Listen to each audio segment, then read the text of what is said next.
오늘 읽을 말씀은 신명기 5장부터 7장입니다.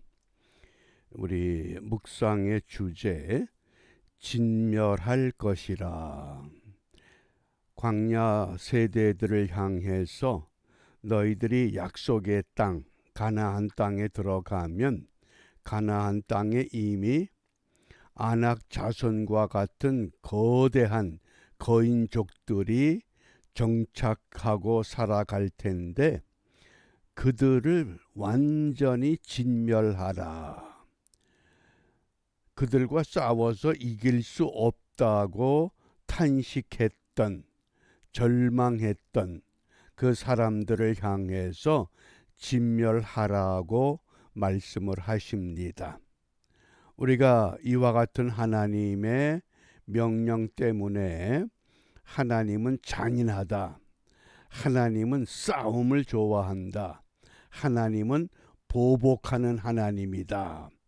이런 생각도 교회사에서 나타났던 때가 있었습니다. 과연 무엇을 우리에게 말씀하는가? 먼저 우리 이번 주 암송할 성구 요한복음 15장 7절 함께 암송합니다. 너희가 내 안에 거하고 내 말이 너희 안에 거하면 무엇이든지 원하는 대로 구하라. 그리하면 이루리라. 아멘. 무엇이든지 원하는 대로 구하라.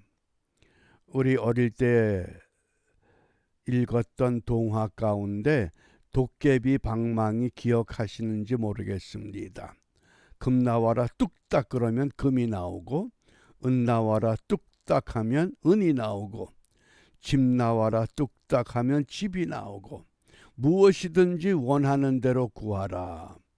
이 도깨비 방망이 같은 이 놀라운 이 방망이 어떻게 가능하냐? 너희가 내 안에 거하고 내 말이 너희 안에 거하면, 이게 전제 조건입니다. 요술 방망이 같은 이 은총의 기도, 우리가 내 안에 내 말이 너희 안에 거해야 된다. 이 말씀을 우리가 함께 묵상하면서 오늘 이 주제가 있는 신명기 7장 2절입니다. 함께 읽습니다. 내 하나님 여호와께서 그들을 네게 붙여 너로 치게 하시리니 그때에 너는 그들을 진멸할 것이라. 그들과 무슨 언약도 말 것이요 그들을 불쌍히 여기지도 말 것이며. 정탐꾼들에 의해서 그 가나안 땅의 족속들은 아낙 자손과 같다. 거인족이다. 그들과 히브리 백성을 비교하면 우리는 메뚜기 같은 존재들이다. 그 보고를 듣고 모든 백성들이 낙심을 하고 말았습니다. 그런데도 하나님은 내가 너희들로 하여금 이기게 할 터이니 그들을 진멸해야 한다. 이 초기 기독교 이단 가운데 마르시온이라고 하는 이 이단 주의를 주창했던 인물이 있습니다. 이 마르시온이 이 말씀을 어떻게 해석했느냐? 하나님은 보복의 하나님, 폭력의 하나님이다. 어떻게 사람들을 무자비하게 죽이라고 하느냐?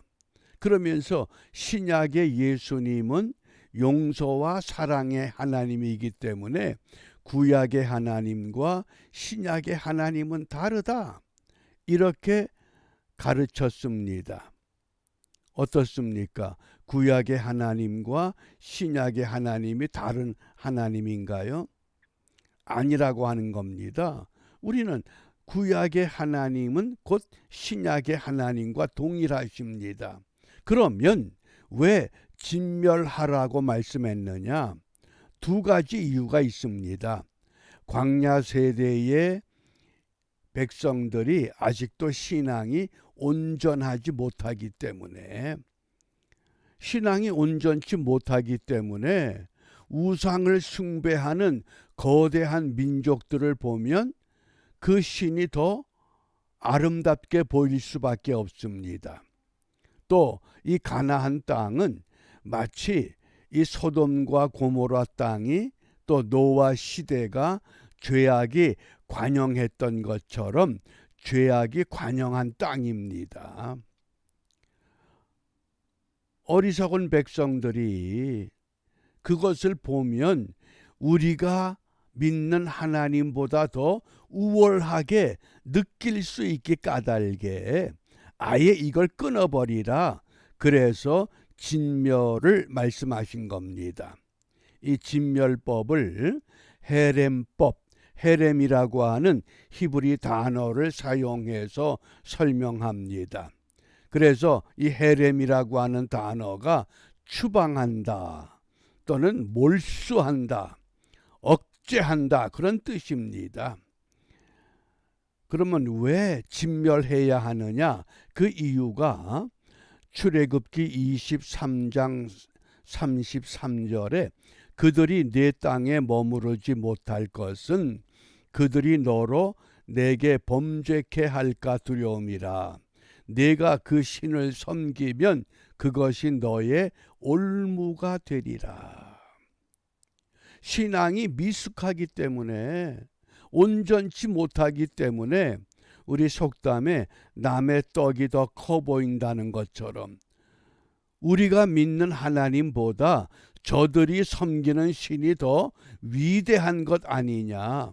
그래서 그것을 따라갈 수밖에 없는, 그것이 오늘 히브리 백성들의 약점이요 또한 나의 약점이기도 합니다.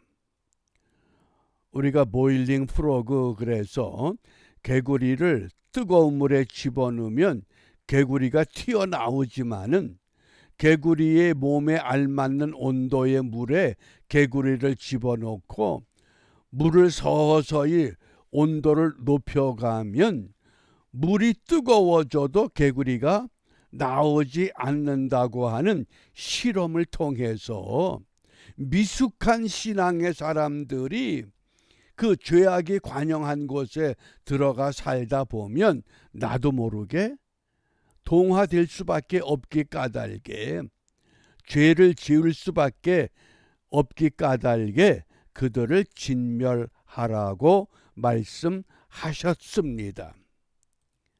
왜 진멸해야 되느냐? 또 하나의 이유가 오늘 이 7장 4절에 보면 그가 내 아들을 유혹하여 그로 여호와를 떠나고 다른 신들을 섬기게 함으로 여호와께서 너희에게 진노하사 갑자기 너희를 멸하실 것임이니라.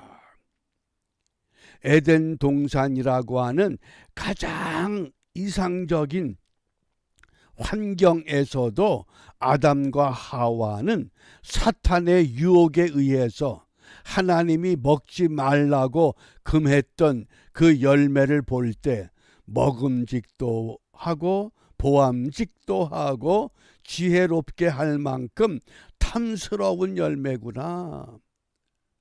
어떻습니까? 그런데 죄가 들어온 인간이 죄악이 관영한 세상에 나가서 세상에 사람들이 행하는 일을 볼 때 얼마나 쉽게 무너지겠느냐.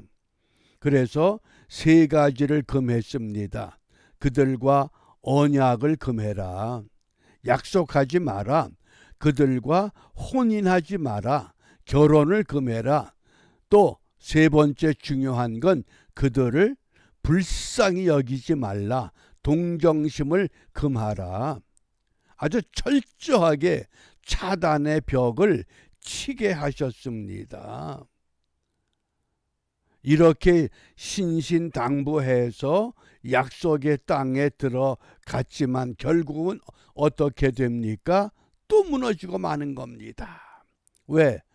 진멸해야 할 것을 싹쓸 끊어버리지 못했기 때문에. 그게 우리 현실입니다.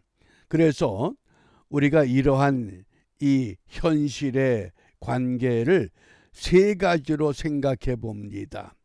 선과 악의 대립, 또 선과 악의 공전, 선과 악의 투쟁.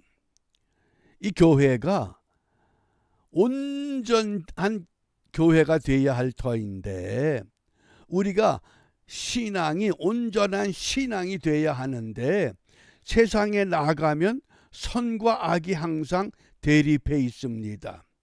그러니까 이것을 악을 멀리하라, 나쁜 친구 사귀지 마라, 악한 곳에 가까이 가지 마라, 근묵자흑 그러죠.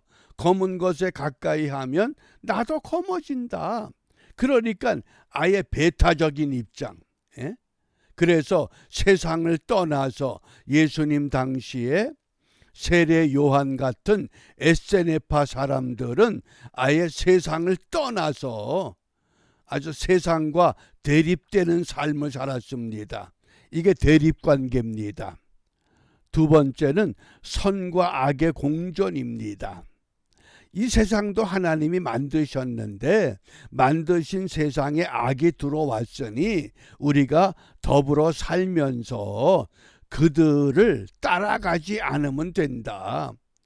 그리고 공존하는 삶의 방법을 선택할 수도 있습니다.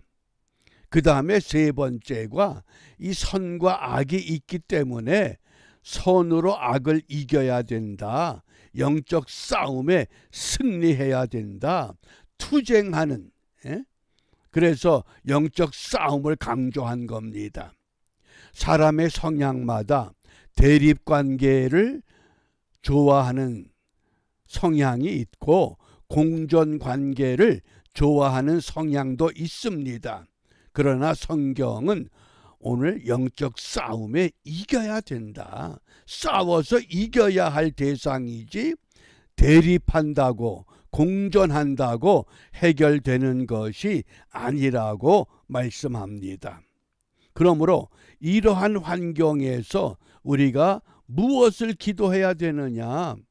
오늘 로마서 12장 21절에 악에게 지지 말고 선으로 악을 이기라. 분명히 영적 싸움은 우리가 할 수밖에 없는 이 현실에서 선으로 이겨야 된다. 악으로 싸우는 것이 아니다. 우리는 선으로 악을 이기는 영적 투쟁의 승리를 위해서 주님의 도움을 기도해야만 합니다. 어떤 기도입니까? 그 선이라고 하는 것이 사랑으로 다스릴 수 있는 믿음을 회복하는 것밖에 없습니다. 사랑으로 다스릴 수 있는 믿음을 주시옵소서.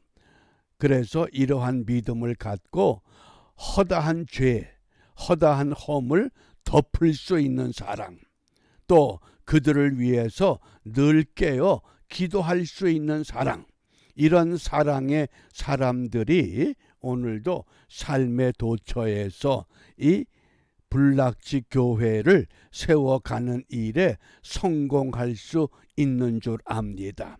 이런 믿음을 우리가 결단하고 오늘도 사랑으로 다스릴 수 있는 믿음 회복하여 우리 삶의 영적 싸움에 모두가 승리하시기를 주님의 이름으로 축복합니다. 기도하겠습니다. 악은 모든 모양이라도 버리라고 하셨습니다. 우리가 보는 것도 듣는 것도 말하는 것도 주의 영의 도움을 받아 하나님의 힘으로 통제하면서 오늘도 우리 도처에서 삶의 자리에서 영적 싸움에 승리하는 우리 모두가 되도록 축복하여 주시옵소서. 예수님 이름으로 기도합니다. 아멘.